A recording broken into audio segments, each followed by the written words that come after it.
Soal RUU perampasan aset, buzzer klaim Anies yang rancang RUU perampasan aset 10 tahun lalu. Mungkin Anies juga yang rancang Candi Borobudur 10 tahun sebelum dibangun.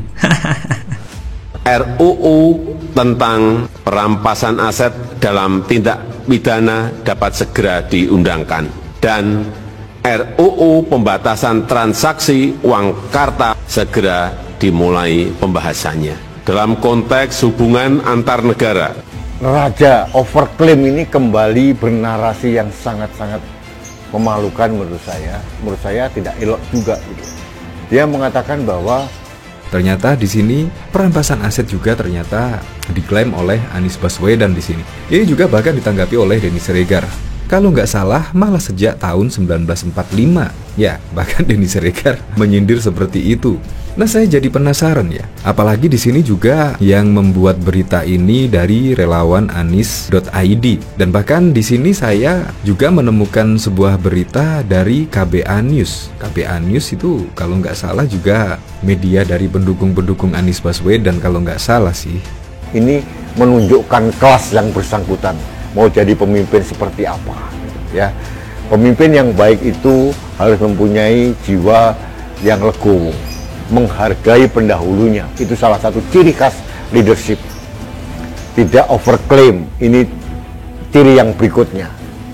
Jadi ini tidak tidak serta-merta disampaikan begitu saja. Dan yang ketiga, salah satunya adalah mengemukakan narasi berdasarkan evidence base, ya, berdasarkan bukti-bukti data yang valid dan akurat.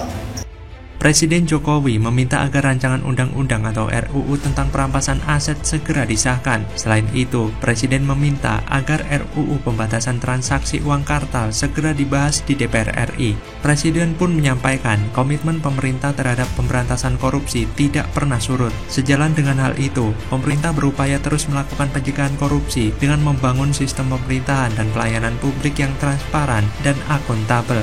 Lalu, dalam hal pendidikan, kata Jokowi, pemerintah antara lain telah dan akan terus melakukan pengejaran dan penyitaan terhadap aset-aset obligor BLPI yang tidak kooperatif. Menurut Kepala Daerah, aparat penegak hukum telah melakukan penindakan tegas terhadap sejumlah mega korupsi seperti kasus Asabri dan Jiwasraya. Jokowi menegaskan, penindakan serupa akan tetap dilakukan untuk kasus-kasus korupsi lainnya. Tapi ada yang lucu tentang rancangan undang-undang atau RUU tentang perampasan aset, yang mana hal ini disampaikan oleh buzzernya Anies Baswedan dengan menyebut bahwa RUU tentang perampasan aset sudah diwacanakan oleh Anies sejak 10 tahun yang lalu.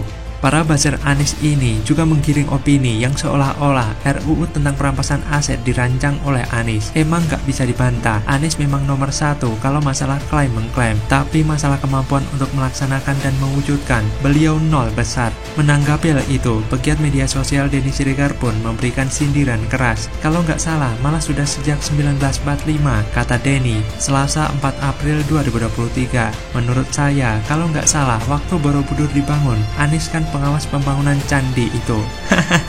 Kalau memang 10 tahun yang lalu Anies sudah merencanakan RUU tentang perampasan aset, mungkin juga 25 tahun yang lalu dia sudah merencanakan untuk menyehatkan pohon mahoni yang ada di sekitar Monas yang ditebang untuk ajang balap gak guna. Mungkin juga Anies juga yang mendorong Columbus untuk mencari benua baru, benua Amerika. Tapi ya begitulah, setiap ada penemuan maka Anies lah yang paling menemukan lebih dulu. Bahkan idenya sudah Anies pikirkan 10 tahun lebih awal. BTW, piramid dan seluruh keajaiban dunia mungkin juga merupakan gagasan Anies jauh 10 tahun sebelum dibangun. Percaya sih, sejak 10 tahun lalu Anies sudah mendorong seperti itu, tapi berhubung hanya bisa mendorong doang, nggak sampai terlaksana. Makanya, makin tenarlah sebagai ahli tata kata minim eksekusi. Jadi nggak heran, jadi menteri pun akan cepat pula. Dalam video yang beredar, gagasannya sih oke dan sangat setuju untuk memiskinkan koruptor. Namun apakah masyarakat percaya Anies sanggup mewujudkan apabila nantinya menjadi presiden? Kalau saya sangat tidak percaya, karena ketika menjadi gubernur, banyak kelebihan bayar. Berdasarkan riset tak ada yang wow sama sekali. Biasa saja, lempeng-lempeng saja, tak ubahnya kepala daerah yang lain. Cenderung stagnan, bahkan di sana-sini ketemu kontroversi bukan soal prestasi. Jadi klaim Anies Baswedan yang seolah-olah hero hanyalah omong kosong doang. Jadi rasanya tidak keliru jika julukan Anies bertambah menjadi si raja pamer dan klaim dengan tidak melihat fakta di belakangnya, seolah rakyat Indonesia atau warga DKI Jakarta bego semua dan manggut-manggut atas klaimnya tersebut. Herannya juga sama para pendukung Anies ini, masih aja percaya omongan yang keluar dari mulut Anies. Lantas bagaimana kalau menurut Anda? Gagal nyapres, Anies maju Pilkada DKI 2024 lagi, tapi elektabilitas Gibran meroket, Anies terkubur dalam-dalam. Ini suara yang ada di tingkatan partai ya, artinya internal partai yang kurang lebih 45.000 kader itu yang saya dengar. Nanti bisa ditanyakan apakah ada perkembangan, itu silakan. Tapi kalau suara masyarakat, kami memang masih harus melihat menyebar ini kepada seluruh masyarakat. Apakah betul seperti itu? Hanya dua ini, seperti itu yang mengemuka di antara kader kami tentunya. Sebelumnya Gibran juga menyatakan, nah dari sini siapa yang gak kaget ya, padahal sama Gibran Rakabuming Raka yang padahal juga belum selesai masa jabatannya memimpin di kota Surakarta, wali kota Solo. Belum selesai masa jabatannya, tetapi di sini sudah mengungguli Anies Baswedan. Elektabilitas dari Gibran ini bahkan dari tribunjakarta.com, elektabilitas Anies Baswedan kalah telak dari Gibran Rakabuming di survei Pilkada DKI 2024. Nah, kok bisa ya Gibran mengalahkan Anies Baswedan dalam survei di Pilkada DKI Jakarta? Nah, lain soal tentang Gibran. Pada beberapa survei namanya memang cukup moncer, misalnya di Jawa Tengah. Tapi barangkali kalau Jakarta membuka peluang untuk dia bertarung, rasa-rasanya seru juga. Gue sih membayangkan ya, pertarungan di Jakarta nanti, Pak Anies yang gagal di Pilpres akan masuk lagi di Jakarta, kemudian bertarung melawan anaknya Pak Jokowi. Jadi ini memang kelasnya bukan kelasnya Pak Jokowi, cukup dipertarungkan dengan Gibran, mantan wali kota Solo yang kemudian barangkali akan mendapat dorongan dan tiket dari partai politik. Wacana Wali Kota Solo Gibran Rakabuming Raka untuk maju di pemilihan Gubernur DKI Jakarta atau Jawa Tengah tengah menuai perbincangan publik. Pro dan kontra mengiringi, salah satunya datang dari pegiat media sosial Eko Kuntadi. Rupa-rupanya, Eko memberi dukungan untuk majunya Gibran di Pilgub Jakarta 2024. Namun menariknya, Eko menduga Gibran akan berhadapan dengan baca pres 2024 Partai Nasdem Anies Baswedan di kontestasi tersebut. Bagaimana bisa? Seperti dilihat dari kanal YouTube Cokro TV, Eko menilai Gibran sangat mungkin untuk direkomendasikan PDIP di Pilgub Jakarta 2024. Sementara Eko menilai Anies masih terombang-ambing karena koalisi perubahan belum pasti mengusungnya di Pilpres 2024. Di sisi lain, nama Gibran memiliki elektabilitas yang cukup baik. Kata Eko, kalau Jakarta membuka peluang dia buat bertarung, rasa-rasanya seru juga. Gua sih membayangkan pertarungan di Jakarta nanti, Pak Anies yang gagal di Pilpres akan masuk lagi di Jakarta, kemudian bertarung melawan anaknya Pak Jokowi. Jadi ini memang kelasnya bukan kelasnya Pak Jokowi, cukup dipertarungkan dengan Gibran, mantan wali kota Solo. Eko menilai Gibran memiliki sejumlah kelebihan, salah satunya karena usianya masih muda dan mempunyai gaya memimpin yang cocok dengan demografi dari warga ibu kota yang didominasi usia muda serta produktif. Eko berkata, dua orang ini barangkali menjadi hal yang sangat bertolak belakang.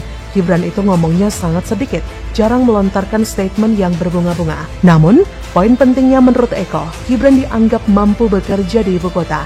Ia berkata, karena orang pengen lihat orang yang kerja, yang melayani dengan tangannya, dengan hatinya.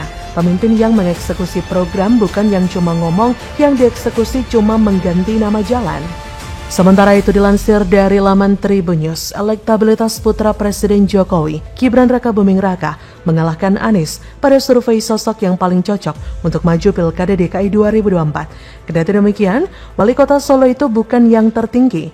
Ada nama PJ Gubernur Heru dan Gubernur Jabar Ridwan Kamil pada posisi tertinggi dan kedua. Hal itu berdasarkan hasil survei Nusantara Strategic Network. Hasil survei menunjukkan nama PJ Gubernur DKI Jakarta saat ini, Heru Budi Hartono, memperoleh elektabilitas tertinggi dengan 22,5%. Heru mengalahkan sejumlah nama besar seperti Gubernur Jabar Ridwan Kamil hingga Wali Kota Solo yang juga putra Presiden Jokowi, Gibran Rakabuming Raka. Ridwan Kamil mendapat elektabilitas 17,5%, Gibran 10,3%. Wakil Ketua Dewan Pembina PSI, Chris Neteli, 7%. Sementara itu, elektabilitas ex-Gubernur Jakarta Anies Baswedan turun 7,8%. sedangkan wakilnya Ahmad Riza Patria di angka 3,8%. Riyani menjelaskan alasan kecilnya elektabilitas Anies yang justru tinggi di survei elektabilitas Capres. Ia melihat ada kemungkinan masyarakat sudah melihat Anies sebagai Capres, bukan lagi cagup untuk 2024. Riyani menyebut Anies masih punya kesempatan kembali berlaga di Pilkada Jakarta. Namun peta politik saat ini sudah jauh berubah. Publik ibu kota mengira Anies tidak mungkin maju kembali sebagai kepala daerah di Jakarta.